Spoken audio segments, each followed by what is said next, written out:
오늘 우리는 세례식과 성찬식을 거행하는 성례주일로 지킵니다.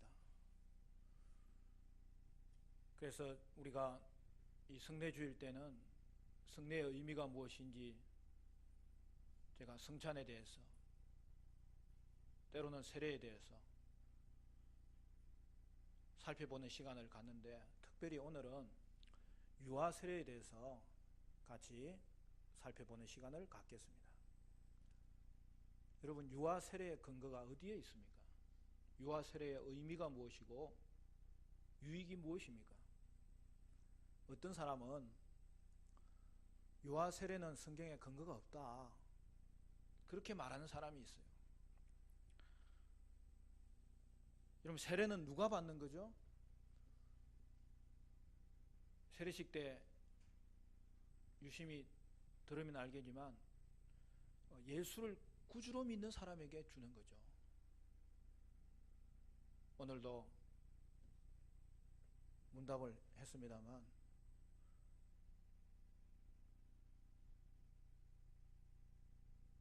저희가 대상자한테 묻습니다. 우리 특별히 믿음으로 자라서 학습 세례를 받는 자들이 있을 때 저는 너무 마음이 기뻐요.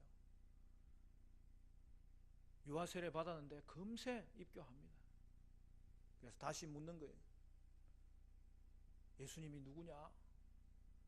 근데 우리 아이들은 그 입에서 그냥 순간 답이 나와요. 내 죄를 위해서 죽으시고 나를 살려주신 구주가 되신다고. 여러분, 그 고백이 아무나 할 수 있는 고백이 아니고, 그 고백의 결과는 아무나 얻을 수 있는 그런 걸 얻는 게 아니에요. 그래서 세례의 의미는 세 가지예요. 먼저는 죄 씻음을 받는 거죠. 두 번째는 예수와 함께 죽었고 예수와 함께 삶으로 말미암아 새 생명을 얻는 거죠. 중생을 얻는 거죠. 세 번째 의미는 이전에도 그랬지만 지금부터 또 한 번 확인하는 것은 내가 그리스도와 연합되어 있기 때문에 내 속에 새로운 생명이 잉태되었고 그 신앙의 고백이 나타나게 되었고, 이후에도 예수와 연합된 그 은혜 안에 우리가 얻는 모든 신뢰한 것이 다 포함되어 있다고 우리가 다시 한 번 더 확인하는 것이 세례인 거죠. 그러므로 자신이 예수님으로 말미암아 죄 씻음을 받음으로 언약 백성이 되었고 하나님의 자녀가 된 것을 공적으로 고백하는 자에게 세례를 줄 수 있는 겁니다. 그로 인하여서 주님의 몸된 교회의 일원이 되는 것이 세례인 것이죠. 자, 그러면 예수님에 대한 자신의 공적인 고백이 있어야 세례를 받는데 유아들은 그렇게 할 수 없는 것 아니냐, 이 질문이 나오는 것입니다. 먼저 우리는 구약의 할례가 신약에서는 세례로 대체된 걸 알아야 돼요. 여러분, 구약에도 성례가 있습니다. 성례는 그리스도를 보여주는 게 성례이기 때문에 여러분, 구약에도 노아의 그 십자가가 그랬고 할례가 그렇고 정결의식이 그렇고 제사 제도를 통해서 구약시대에도 하나님은 우리에게 넉넉하게 그리스도를 보여주었던 것이죠. 그런데 구약의 성례는 그림자예요. 신약에서 예수님은 이 땅에 그리스도로 오셨고 십자가를 통하여 구속 사역을 완성하심으로 말미암아 이제 구약의 모든 그림자를 성취하신 분인 거죠. 그러므로 이제 우리에게는 예수님이 친히 정해주시는 성례만 남는 거예요. 그것은 성경의 두 가지, 세례와 성찬입니다. 천주교에서는 7가지 성례를 아직도 지키는데 그것은 성경적이지 않고 그것은 교회의 또 다른 우상으로 자리 잡는 결과를 맞이한 거죠.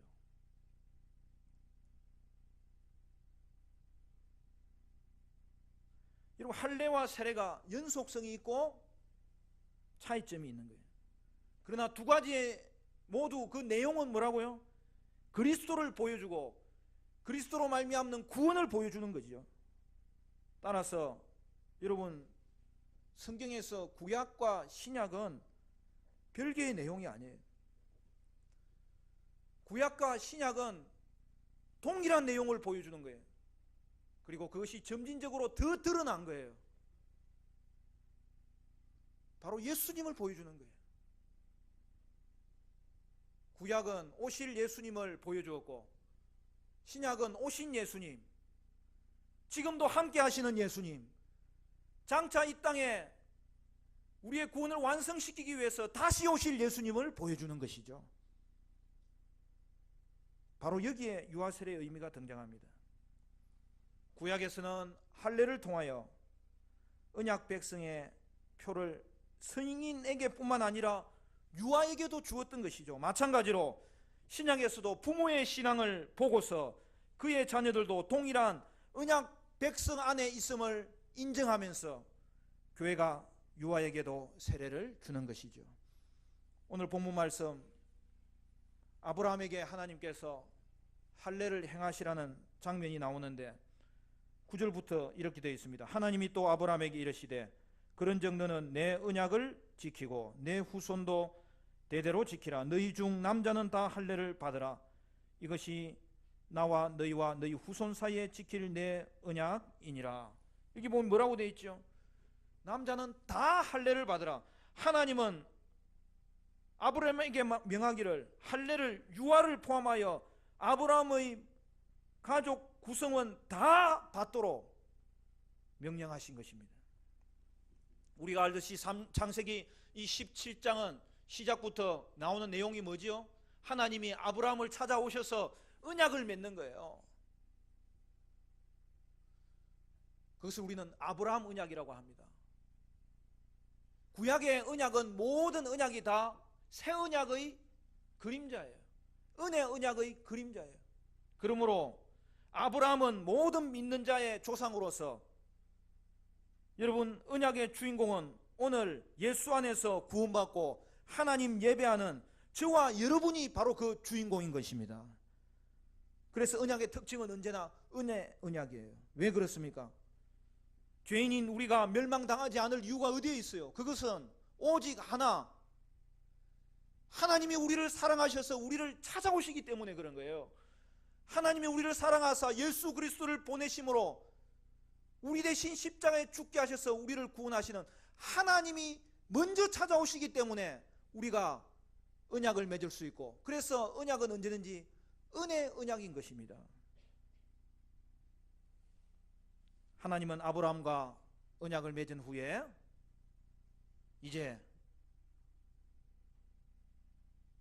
언약의 정표로 할례를 행하라고 명하신 것입니다. 그러면 할례는 누구에게 행하는 거예요? 이미 살펴본 대로 너희 중 남자는 다 할례를 받으라. 여러분, 할례는 아이들을 포함해서 온 가족이 받은 거예요. 11절부터는 더 구체적으로 나옵니다. 11절 12절 두 절은 우리 같이 한번 읽어볼까요? 11절 12절 시작. 너희는 포피를 베어라. 이것이 나와 너희 사이의 언약의 표징이니라.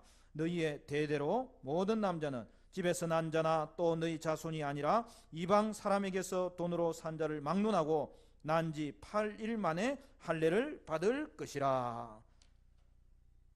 여러분, 할례는 남자의 생식기 일부를 베는 거예요. 구약에서 남자의 생식기는 힘과 생명을 상징합니다.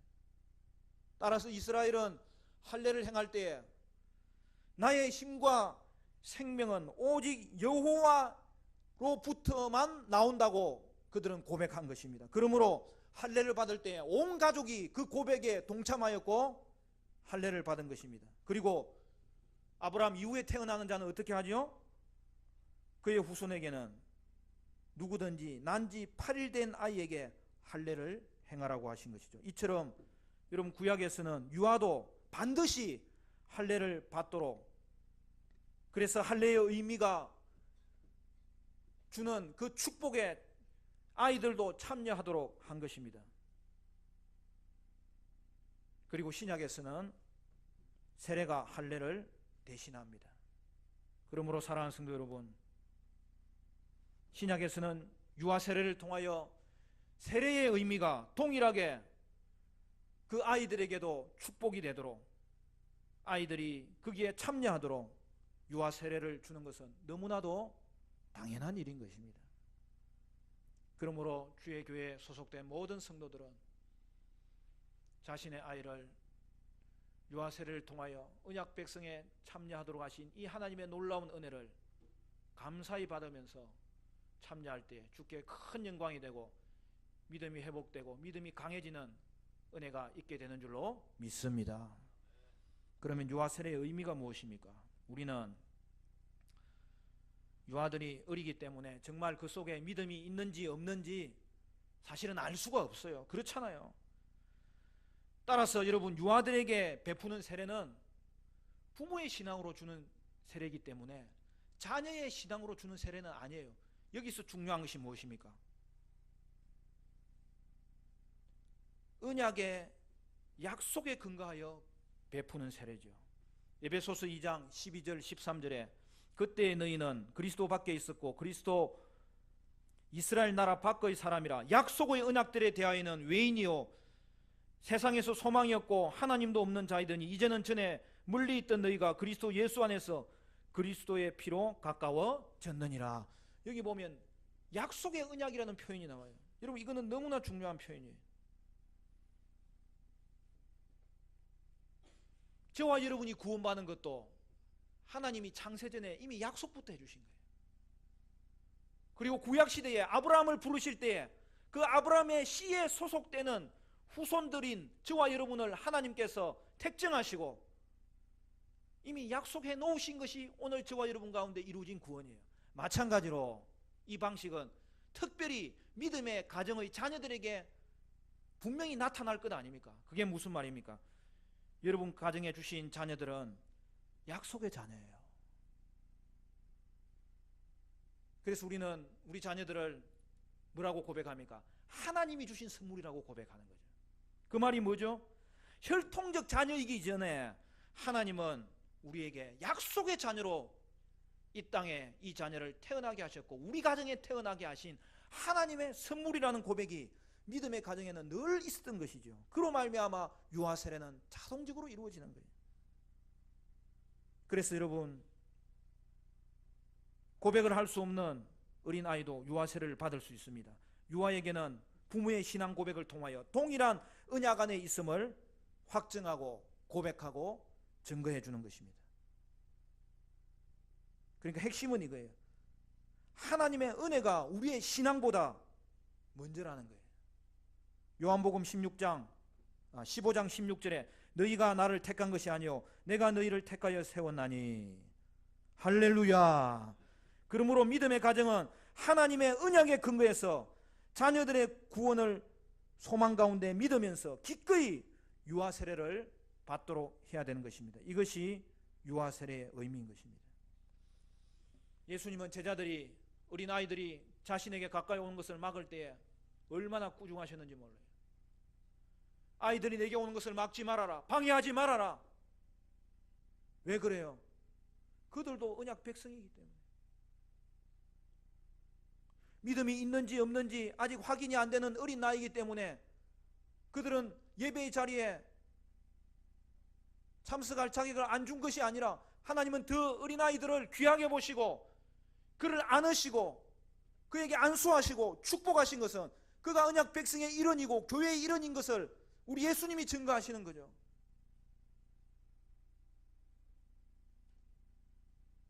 초대교회는 한 사람이 예수를 믿으면 그때는 세례를 바로 줬어요.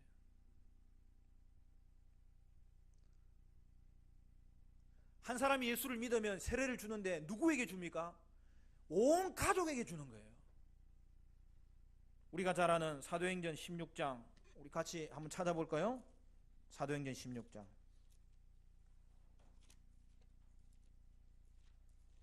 신약 성경 사도행전 16장.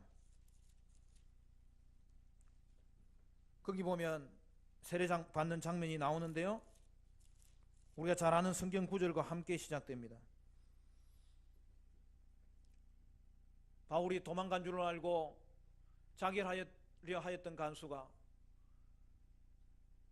바울을 보고 위로를 받을 뿐만 아니라 그에게 복음을 듣고 더 큰 위로를 받고 그를 그의 가정에 초대하는 장면이 나오는데, 16장 우리가 잘 아는 31절부터 보면 이렇게 되어 있습니다. 이르되 주 예수를 믿으라. 그리하면 너와 내 집이 구원을 받으리라 하고 주의 말씀을 그 사람과 그 집에 있는 모든 사람에게 전하더라. 그 밤 그 시각에 간수가 그를 데려다가 그 맞은 자리를 씻어주고 자기와 그 온 가족이 다 세례를 받은 후 그를 데리고 자기 집에 올라가서 음식을 차려주고 그와 온 집안이 하나님을 믿음으로 크게 기뻐하니라. 여기 강조되는 것은 그거예요.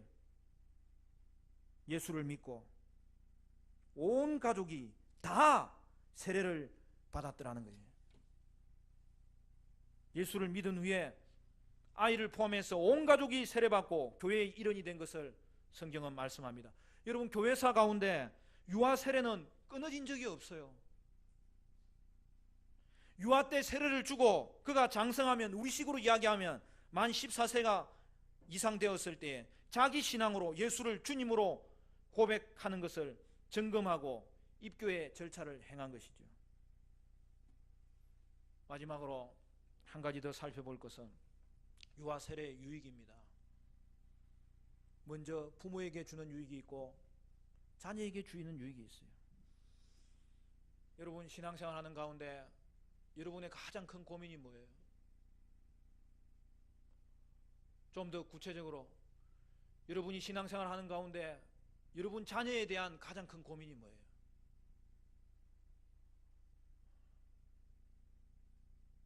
여러분 자녀들이 공부 잘하는 거예요?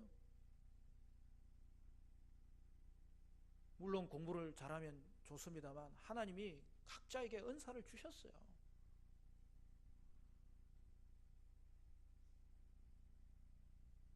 우리 자녀들이 건강하게 자라는 것입니까? 당연히 그렇게 돼야죠. 그러나 가장 근본적인 의미에서 여러분 믿는 부모의 고민이 뭐예요?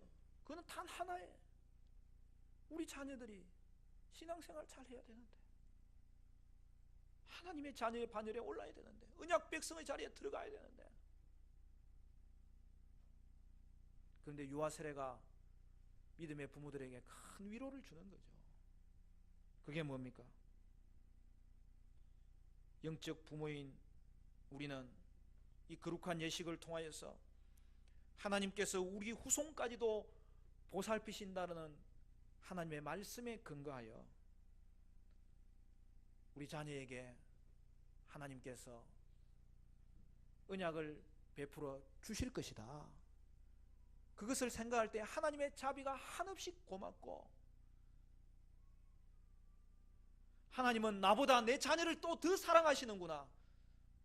나는 신앙생활 하면서 어려움을 겪은 일대일지 모르지만 그러나 내 자녀는 이 믿음의 가정에 태어나게 하셔서 하나님이 저에게 신앙의 복을 주고 계시는구나.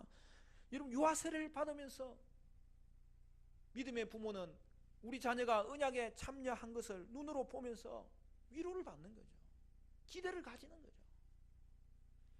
칼빈은 기독교 강요에서 이렇게 이야기합니다. 마치 인을 치듯이 어린아이에게 전달되는 그 하나님의 표징은 경건한 부모에게 주어진 약속을 확증하는 것으로서 하나님께서 그 부모에게만 하나님이 되셔서 그의 선하심과 은혜를 베풀어 주시는 것이 아니라 천대에 이르도록 그 후손에게도 하나님이 되기를 원하신다는 것을 확정되었음을 선언하는 것이기 때문이다.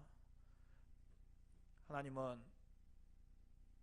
우리의 자녀를 믿음의 가정에 태어나게 하신 만큼 우리가 언약 백성 되게 하시는 그 사실이 변함없는 만큼 우리 자녀에게도 언약 백성 되기를 하나님이 원하시고 계시고 오늘도 복 주고 계시는 것을 저와 여러분은 믿을 수 있기를 간절히 축원합니다. 그리고 자녀들에게도 큰 유익이 있습니다. 기독교 강요에 동일하게 그 부분을 이야기합니다. 자녀들도 세례를 받음으로써 유익을 얻게 된다. 곧 교회의 몸에 접붙임 받음으로써 교회의 다른 지체들에게 더 큰 관심의 대상이 된다는 것이다. 그리고 그들이 자라난 다음에는 하나님을 예배하고자 하는 진정한 열심이 크게 일어나게 된다. 그들이 그를 아버지로 깨달을 수 있는 나이가 되기도 전에 하나님께서 엄숙한 입양의 상징을 통하여 그들을 그의 자녀로 받아주셨기 때문이다. 우리가 예수 믿고 하나님께 감사하는 것 중에 더 큰 감사가 울려 퍼질 때가 언제입니까? 하나님이 내가 예수 믿는 것 이거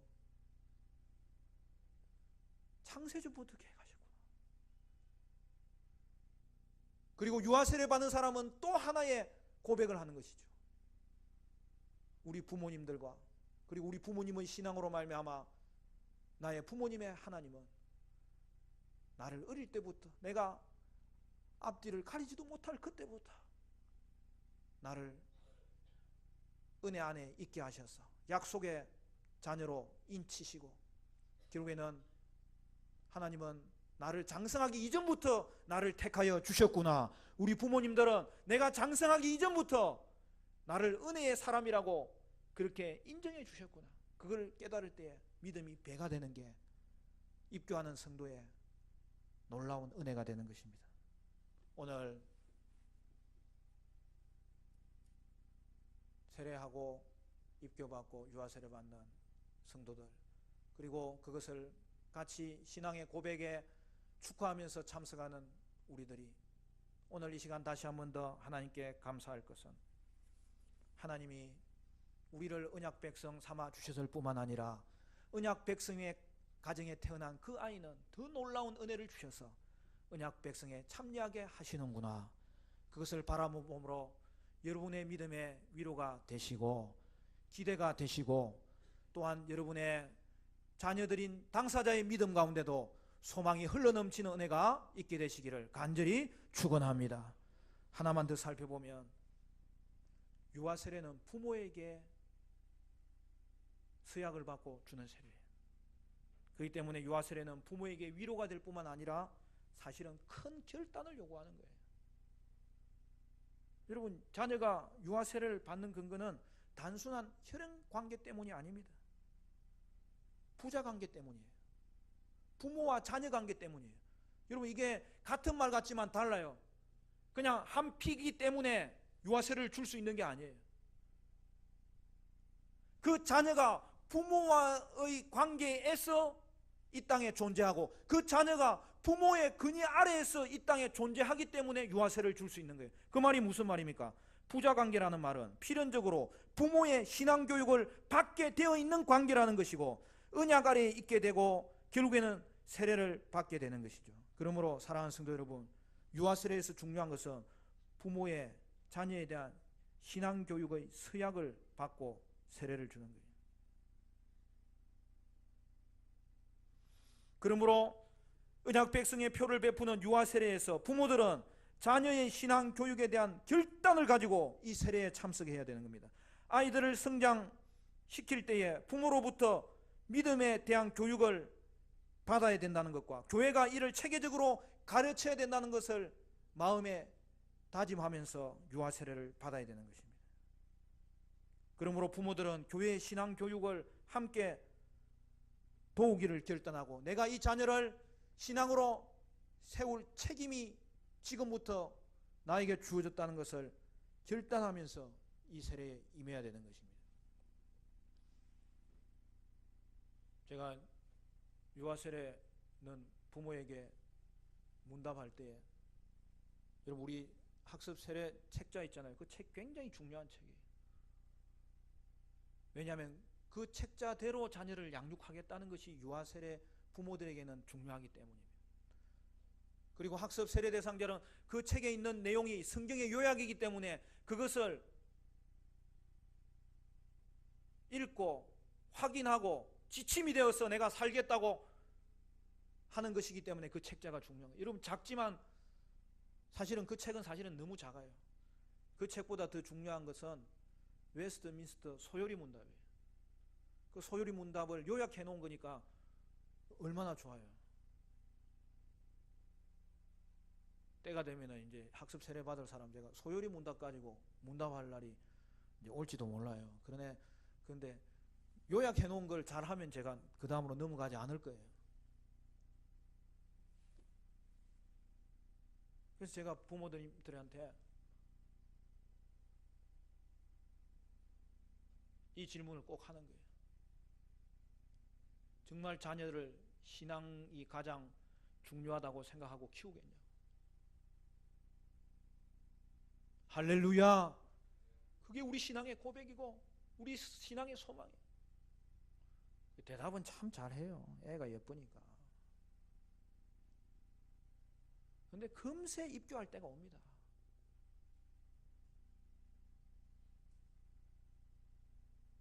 그리고 제가 묻습니다. 그러면은 애들이 학생이 되면은 학원이 중요하냐, 학교가 중요하냐, 교회가 중요하냐? 그럼 또 대답은 잘해요. 교회가 중요하다고.